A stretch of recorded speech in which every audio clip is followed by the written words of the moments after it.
Ku danna subscribe, bayan haka ku danna ƙararrawar sanarwa domin samun shirye-shiryen mu kan kai. No humanitarian will be happy over what's happening in South Africa.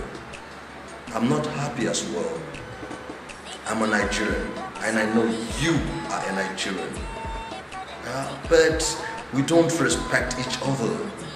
We are killing ourselves all in the name of ethno-religious differences.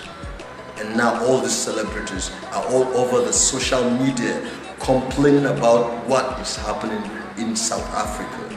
Please, that change you wish to see should start with you. Mu dinga ganin mutuncin junanmu. Muna ganin mutuncin junanmu, duniya za ta ga mutuncin mu. Wannan shine magana ta gaskiya kawai.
Ku danna subscribe, bayan haka ku danna ƙararrawar sanarwa domin samun shirye-shiryen mu kan kai.